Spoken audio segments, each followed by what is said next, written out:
Most South Koreans are in favor of unifying the peninsula, with nearly 3/4 willing to pay for it. President Park says it's needed to prevent regional tension, but is it? That is today's conversation, taking place in Asia now.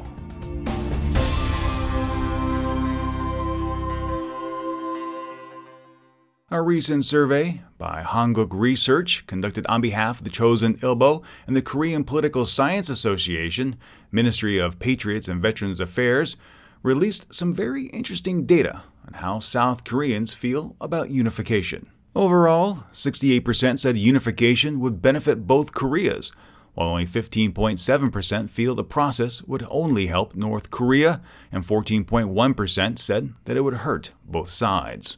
If we take a look at South Koreans in their 20s, about 41% thought that North Korea would benefit or both sides would suffer. Some 56.2% said reunification would help both sides. Those over 60 had a more rosy opinion. Some 70.5% said reunification would help both sides. When asked how to pay for unification, nearly 75% of respondents said South Korea should shoulder some or most of the burden. But when might all this happen? About 1/4 said never, so why bring this up? Well, South Korean President Park Geun-hye has in the past called the unification of the Koreas a bonanza for business. Now, personally, I do not buy that, and I don't think many others did as well. However, this past week, she addressed delegates from Mexico, Indonesia, and Australia saying, the international community should respond with one voice and unified commitment on challenges caused by North Korea's nuclear program. The president also asked for more support for unification of the peninsula, saying that unification is the fundamental way to address security instability on the Korean peninsula. But is that truly the case? Now, returning to the podcast is Jonathan Miller, fellow on East Asia with the EastWest Institute. Jonathan, welcome back to the podcast. Thanks a lot, Steve. Always good to be on. All right, let's go ahead and kick things off with this. Now, last week, President Park Geun-hye said that the fundamental way to end turmoil and conflict on the Korean peninsula was only through unification. So I want to ask you, is it? Do the Koreas really have to unify? Thanks, Steve. I think that obviously with President Park, it's one of her priorities, her policy priorities that she's put forth is reunification. And I think from an American perspective, from a South Korean perspective, everyone gets why this would be a good thing. But I think that it's the terms on what this reunification could be. I think that the problems come into the feasibility of something like that. And for me, when I look at statements like that and policies towards that, I'm fully supportive of that. But I think it's premised under the idea of a peaceful reunification, which under the current situation doesn't really seem plausible. And there's a number of reasons for that. The first most critical reason is the fact that in Pyongyang in North Korea there doesn't seem to be any desire to do that. Their reunification under Park's idea would be something that would be eventually kind of under ROK's ideals, under a ROK-led regime. Obviously, that there's no interest in that currently in North Korea. The second issue is the security threat emanating from North Korea with its nuclear program, with its missile program, and adequately addressing that through deterrence options. And a third key element, which may not be discussed as much, is China and the role of what reunification means and what China's position on reunification is, which China traditionally has kind of walked a hazy line on that. But I think from an American perspective and from a South Korean perspective, we know that China is very nervous about reunification on many fronts. Potentially, if the reunification is a messy reunification and involves conflict, that'll obviously impact China. But also, even if it is a peaceful reunification, what that means for China strategically with an ROK-led regime on its border. While most Americans would in principle be supportive of that as well, it's just under under what conditions that would be possible under the current climate. Well, you bring up a number of interesting points. China, the, I guess, new regime leading a unified Korea. Now, going back in time, I mean, North and South Korea were created in the aftermath of World War II as a way to, I guess, even out communism and democracy here in Asia and to give the United States a presence here. And while in 1953 the Korean War ended for pretty much everyone else but the United Nations and South Koreans and North Koreans, I mean, we haven't had major conflict in this area on the Korean Peninsula since that time. I mean, isn't it time just to finally move on, to sign a formal peace agreement and recognize that the two states that were created in the aftermath of World War II are in fact still in operation today? I mean, does there really need to be a push to unify? Can't we move forward with a two-state solution? Well, I mean, I think that obviously, would be potentially an interim preferential move from the North Korean side, even though that they also have identified reunification on their terms as a priority. But I think that would go against the long running policies and priorities of South Korea and even the United States. I mean, not to confuse the United States. I mean, the United States is a supporter of reunification under South Korea and under a democratic and stable Korea. So that is a priority for it. But I think that both sides will say that they feel like something like this should be gradual and something. I mean, even if you imagine the economic costs of, I think there was it might have been a government statistic or a think tank in South Korea that said last year that it could be upwards of $500 billion, the cost of absorbing North Korea reunification. So, I mean, these things from an economic perspective, but also just the security elements of reunifying quickly, I think, aren't feasible. So I don't think it would be, the idea of having a peace treaty and diplomatic relations being restored in a full recognition of North Korea. I think that would kind of kill the spirit of this sort of gradual reunification idea under the South. So I don't know if that would quite be the approach at this point. But I feel like that there needs to be a little bit more understanding of the de facto two-state situation and maybe a push towards more of this gradual push towards reunification rather than something that would be quick. But couldn't a two-state solution also lead to a more gradual approach where you then give both sides time to come up with a single new government versus the North saying, well, we'll unify under our control versus the South saying, well, we'll unify under our control?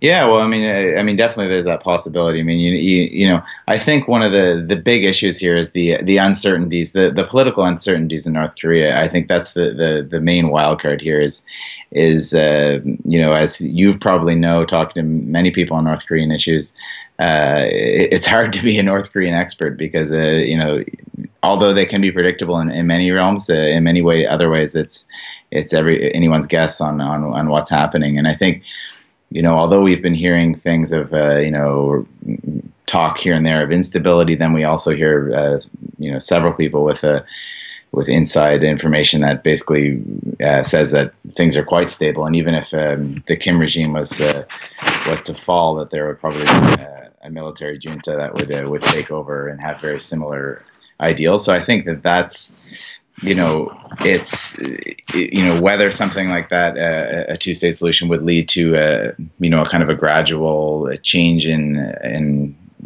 course or ideology from the North. I'm not sure. I mean, it's I don't know if I could have a definitive answer on that. It could be a potential option, but I'm not really that optimistic on it, to be honest. If we take a look at Cuba and Iran, they've both been on the United States blacklist for a number of years, but the United States has changed its tune. So I want to ask you this, and this really has to deal with more of the international community, United States, members of the six-party talks, etc. Is it time, based on what we've seen with North Korea, because what they have tried in the past hasn't worked, is it time for these nations to adopt a more pragmatic approach with Pyongyang? There's been so many things tried with North Korea.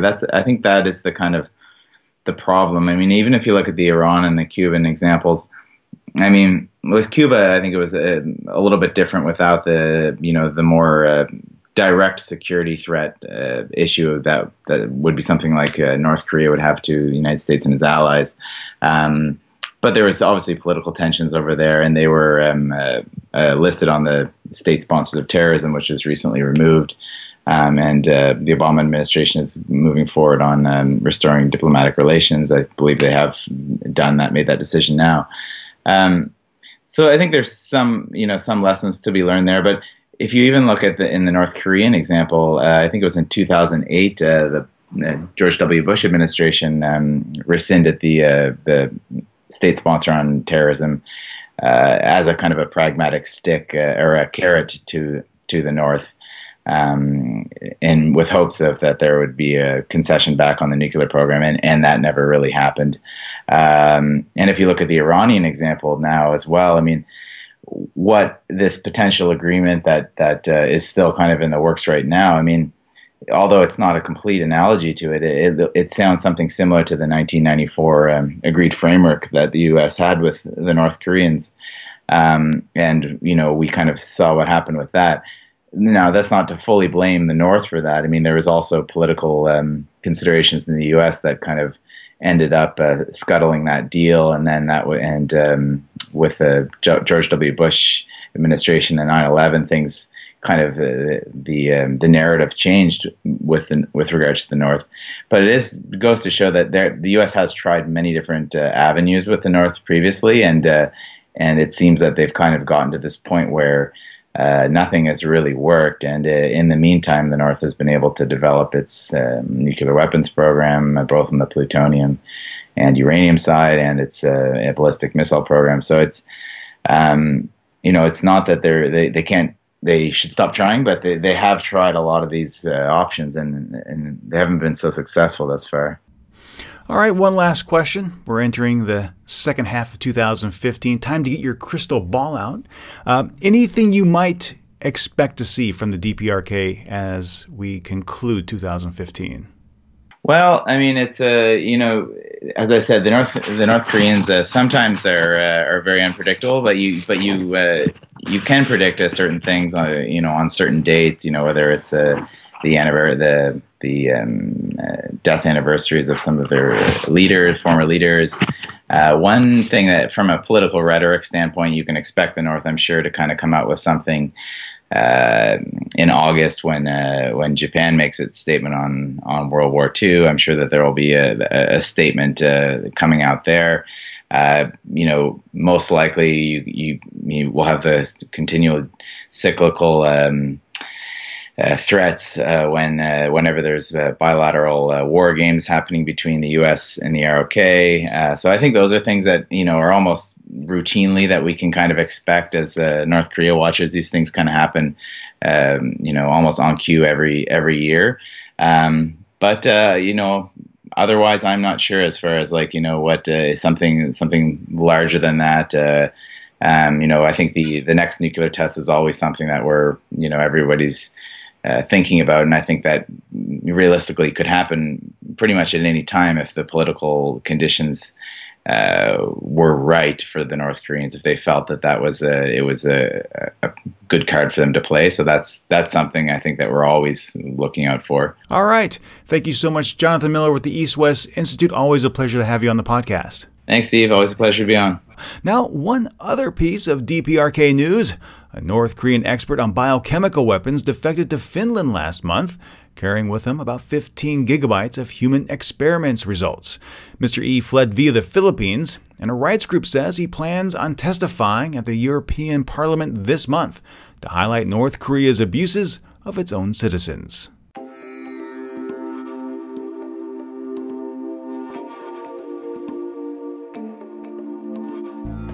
This episode of Asia Now features extended content of material originally broadcast as part of the Asian News Weekly podcast.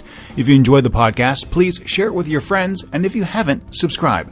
Subscribing is free, and when you do, the next episode is delivered automatically to you. You can subscribe on our website, asiannewsweekly.net, or in your favorite podcast application.